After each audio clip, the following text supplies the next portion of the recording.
नमस्कार दोस्तों, मेरा नाम है हर्षित द्विवेदी। एक और वीडियो में आपका स्वागत है। देखिए, India Bangladesh relation international relation की सीरीज मैंने आपके लिए बनाई है। यहाँ पे इंडिया बांग्लादेश रिलेशंस के बारे में बात करेंगे। क्यों बात करेंगे? क्योंकि रिसेंटली ही मैंने आपको करंट अफेयर्स और एडिटोरियल में पढ़ाया था। एक वर्चुअल मीटिंग हुई और उस वर्चुअल मीटिंग में मोदी जी ने बोला कि Bangladesh one of the most important, आप कह सकते हैं, जगह रखता है इंडिया के इंटरनेशनल रिलेशंस के चैप्टर में। मतलब इंडिया बांग्लादेश को एक बहुत ही अच्छा दोस्त मानता है और कहीं ना कहीं जो बांग्लादेश की प्राइम मिनिस्टर हैं शेख हसीना जी, उन्होंने मोदी जी को इनवाइट किया है कि आप बांग्लादेश में आइए on the 50th anniversary of our independence. तो भाई यहाँ पे जब 50th anniversary of Bangladesh liberation की बात हो रही है तो बांग्लादेश लिबरेशन वॉर के बारे में देखेंगे। इंडिया और बांग्लादेश के रिलेशंस किस तरीके से आगे गए इसके बारे में देखेंगे। इंडिया बांग्लादेश के रिलेशंस में गैंगिस वाटर ट्रीटी ने क्या मेजर रोल प्ले किया है, क्या डिफेंस रिलेशंस रहे हैं इंडिया बांग्लादेश के बीच में, ट्रेड में क्या हालात हैं, पावर और एनर्जी सेक्टर कॉपरेशन में इंडिया बांग्लादेश के कहाँ पे रिश्ते अच्छे हैं, सिक्योरिटी बॉर्डर मैनेजमेंट में क्या हुआ है, रीसेंट डेवलपमेंट्स क्या हुए हैं, फाइनली कंक्लूजन, और क्यों बीच में एक ऐसा समय आया था जब इंडिया और बांग्लादेश के रिश्ते बहुत ज़्यादा खराब हो गए थे। इन सब चीज़ों के बारे में बात करेंगे। तो साउथ एशियन नेबर हैं बांग्लादेश और इंडिया, और जो डिप्लोमेटिक रिलेशन शुरू हुए थे इन दोनों कंट्रीज के बीच में तब शुरू हुए थे जब हमारी प्रधानमंत्री इंदिरा गांधी जी 19 मार्च 1972 को ढाका गई थी और वहां पे उन्होंने साइन किया Indo Bangladesh treaty of friendship, cooperation and peace relations, जिसको बोला गया इंदिरा मुजीब ट्रीटी ऑफ 1972।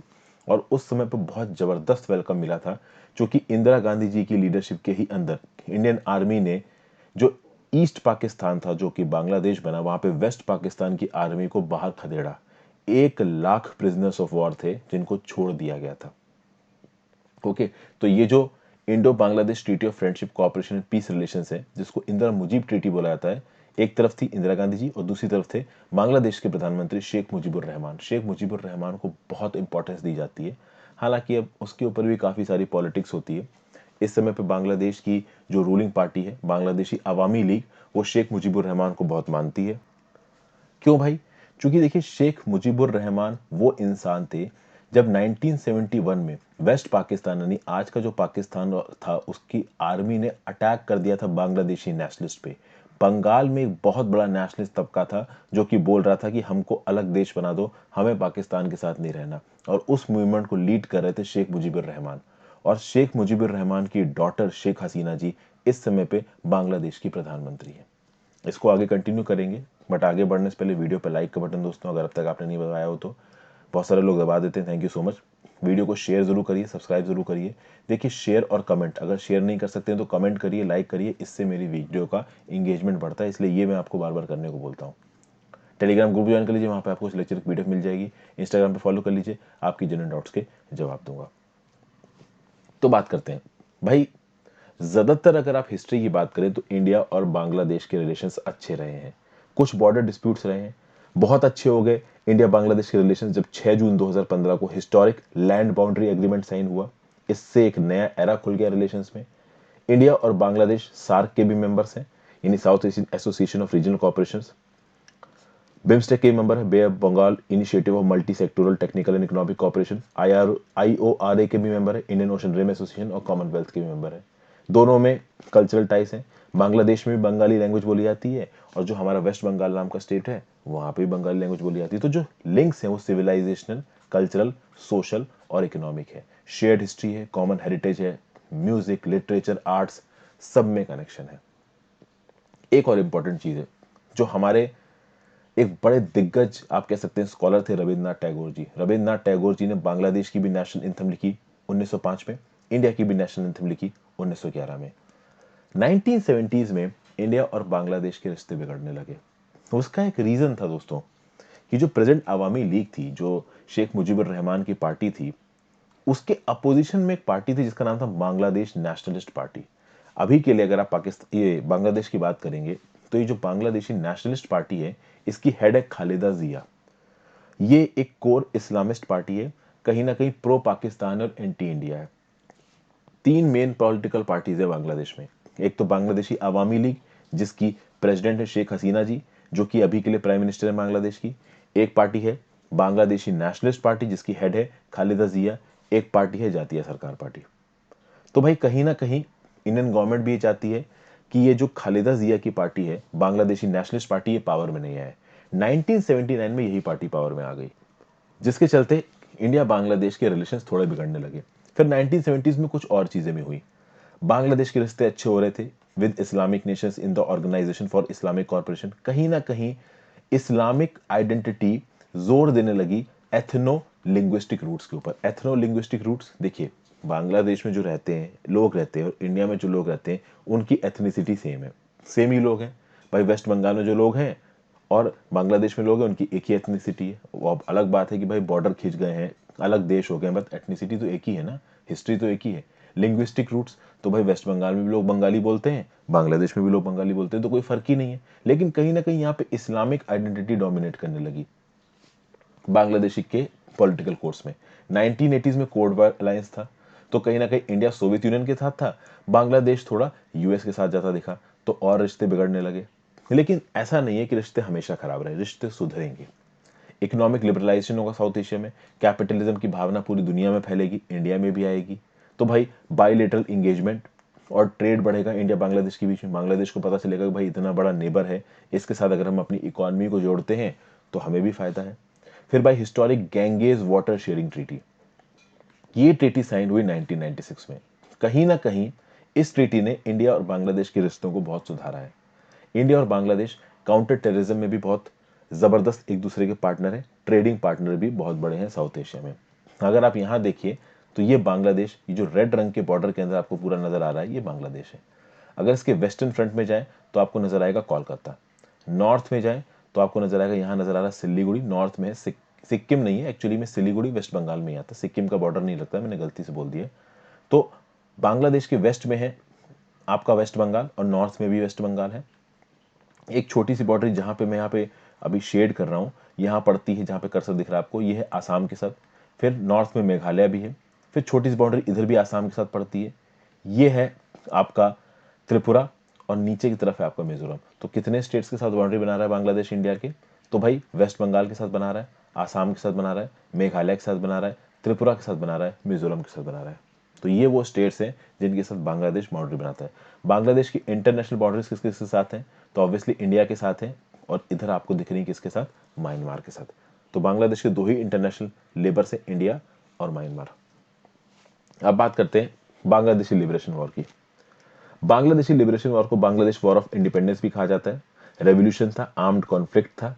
कहीं ना कहीं 1971 में एक डिमांड उठी कि ये जो भाई बांग्लादेश है इसको पाकिस्तान से अलग कर दो। नहीं, उस समय का ईस्ट पाकिस्तान था, उसको वेस्ट पाकिस्तान से अलग कर दो, क्योंकि हमेशा वेस्ट पाकिस्तान से ईस्ट पाकिस्तान को एक स्टेप मदरली ट्रीटमेंट मिलता था।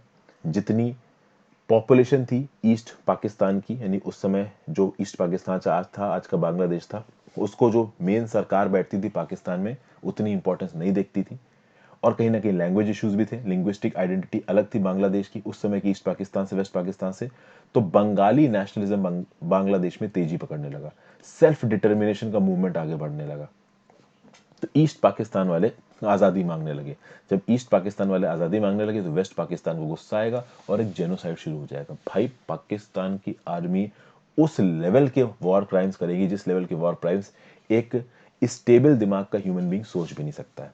तो भाई पीपल रिपब्लिक ऑफ बांग्लादेश की मांग होने लगी।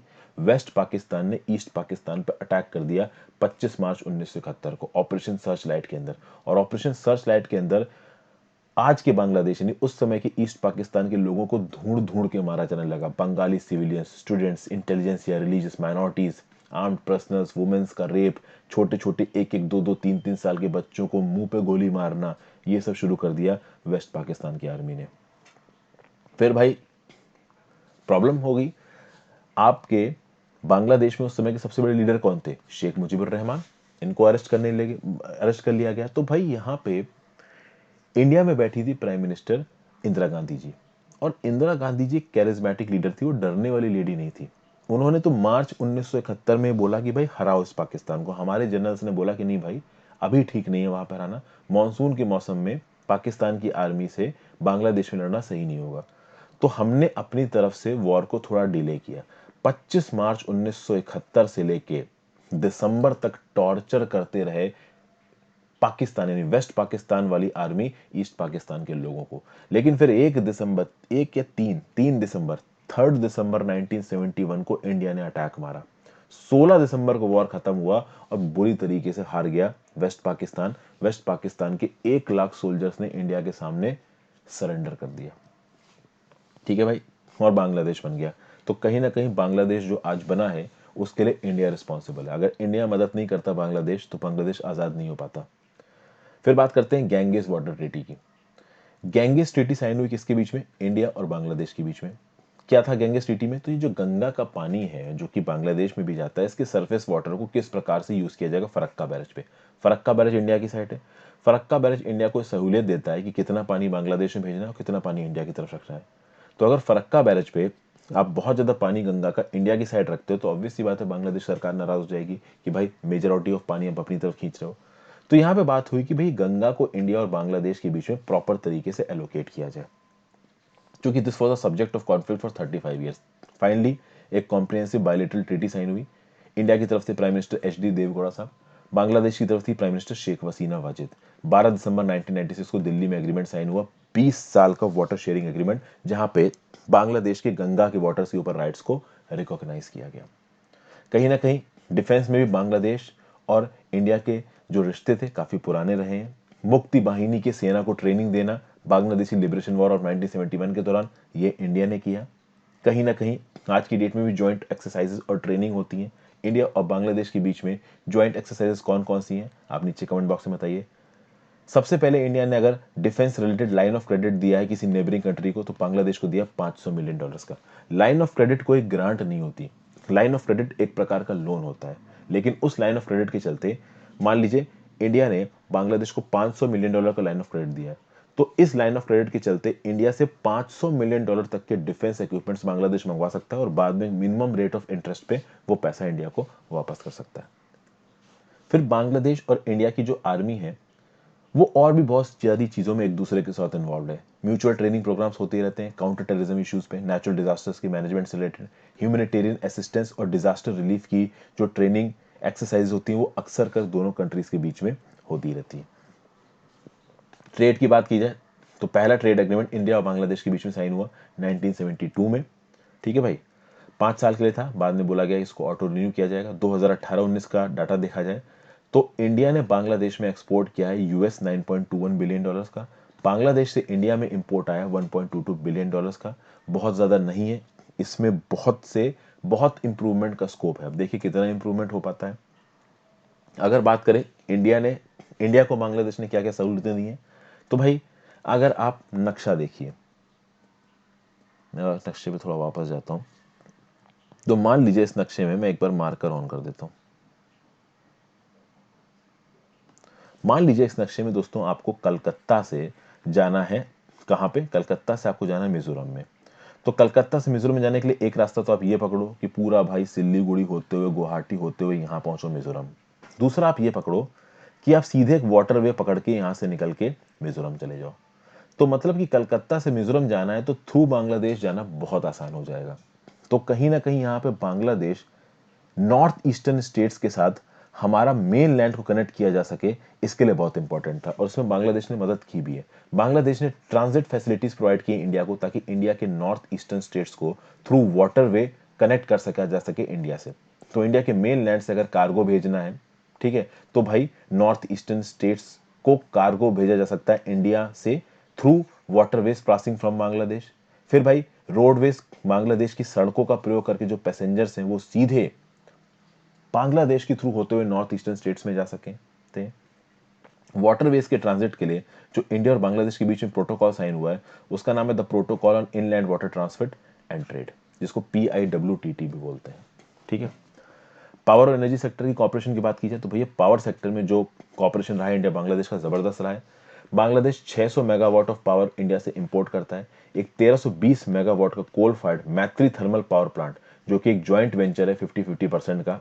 एक तरफ है national thermal corporation NTPC India की, दूसरी तरफ है बांग्लादेश पावर डेवलपमेंट बोर्ड जो कि है रामपाल में। रामपाल नाम की जगह आपकी कहां पे है? बांग्लादेश में। तो रामपाल नाम की जगह पे 1320 मेगावाट का कोल फायर्ड मैत्री थर्मल पावर प्लांट बनाया जा रहा है।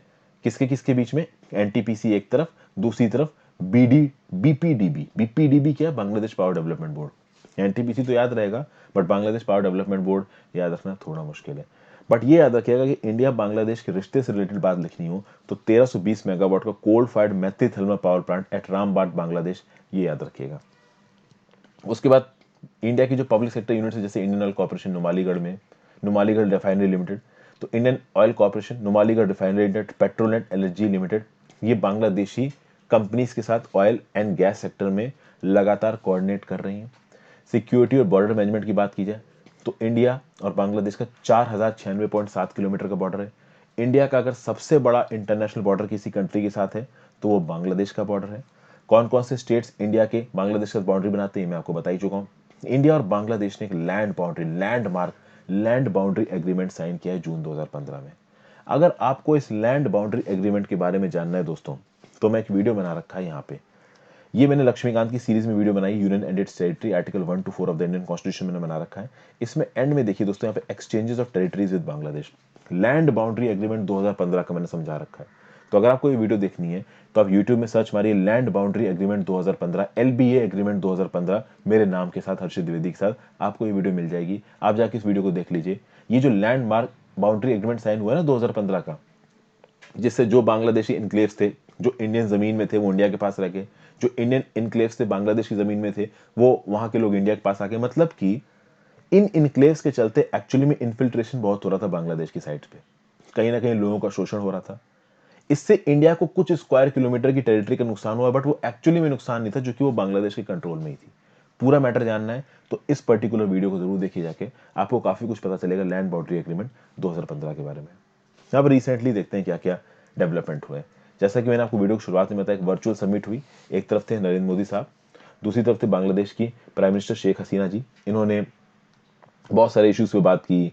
तो हसीना जी ने इनवाइट किया है मोदी साहब को 50th anniversary of its independence पे। मोदी जी ने बांग्लादेश को एक मेजर पुलर कहा इन इंडिया नेबरहुड पॉलिसी। दोनों लीडर्स ने लॉन्च किया है चीलाहाटी, जो कि बांग्लादेश में, हल्दीबारी जो कि वेस्ट बंगाल में, रेल लिंक को, पांचवा लिंक है दोनों कंट्रीज के बीच में। फिर एक जॉइंट स्टेटमेंट आई कि बंगबंधु यानी शेख मुजीबुर रहमान के ऊपर पिक्चर बनाएंगे कौन? इंडिया के नोटेड डायरेक्टर श्याम मेनेगल जी। फिर 7 एग्रीमेंट्स के ऊपर भी साइन किए गए, जो hydrocarbon, high impact community development, elephant conservation, solid waste management, agriculture, इन सब चीजों से डील करते हैं। नेशनल म्यूजियम ऑफ इंडिया और बंगबंधु शेख मुजीबुर रहमान मेमोरियल म्यूजियम के बीच में भी एक पैक्ट साइन हुआ है। तो ये सब बातें हैं दोस्तों। यहाँ पे बांग्लादेश ने बोला है कि हमको एक ट्राइलेटरल हाईवे प्रोजेक्ट, जो कि इंडिया, थाईलैंड और म्यांमार मिलकर बना रहे हैं, इसमें बांग्लादेश भी एक पार्ट बनना चाहते हैं। तो कहीं ना कहीं भाई इंडिया और बांग्लादेश के रिलेशंस ओवरऑल देखा जाए तो अच्छे हैं। देखिए पहले बहुत से इंट्रूजन्स हुए हैं, कुछ ऐसे फैक्टर्स हैं, कुछ ऐसे थर्ड पार्टी प्लेयर्स हैं। बांग्लादेश की जो कोर इस्लामिस्ट पार्टी है, कंजर्वेटिव पार्टी है, वो अगर पावर में आती हैं तो कहीं ना कहीं वो इंडिया और बांग्लादेश के रिलेशन को बुरा करने की कोशिश करेंगी। बट बांग्लादेश इंडिया के लिए भी इंपॉर्टेंट है और उससे भी ज्यादा बांग्लादेश के लिए इंडिया इंपॉर्टेंट है। और बहुत सारी ऐसी स्ट्रेटेजिक सेक्टर्स हैं जहां पे इंडिया और बांग्लादेश एक दूसरे के नेचुरल हेल्पर्स की तरह नजर आते हैं। तो पॉलिसी मेकर्स जो कि न्यू दिल्ली और ढाका में बैठे हैं, उनको हमेशा याद रखना चाहिए कि ये दोनों कंट्रीज एक दूसरे के लिए बहुत ज्यादा स्ट्रेटेजिक इंपॉर्टेंस रखती हैं। और इस साल तो बहुत ही स्पेशल मौका है, क्योंकि दोनों नेशंस मुजिब बोर्शो मंगा रहे हैं। मुजिब बोर्शो मतलब कि 50th year of the liberation of Bangladesh. ठीक है भाई। And also the establishment of the diplomatic relations, मतलब 50वां साल ये है 2021 किसका? Of the liberation of Bangladesh. और अगला साल हो जाएगा for the establishment of diplomatic relation, क्योंकि डिप्लोमेटिक रिलेशन सेटअप किए गए थे 1972 में। तो ऑब्वियस बात है 2022 में 50 साल हो जाएंगे of the setting up of diplomatic relationship between Bangladesh and India. Geopolitical और जियो इकोनॉमिक टेरेन दोनों की एक जैसी है, तो दोनों का एक दूसरे को मदद करना, दोस्ती रखना दोनों के फायदे में है। Thank you for watching friends, have a great day.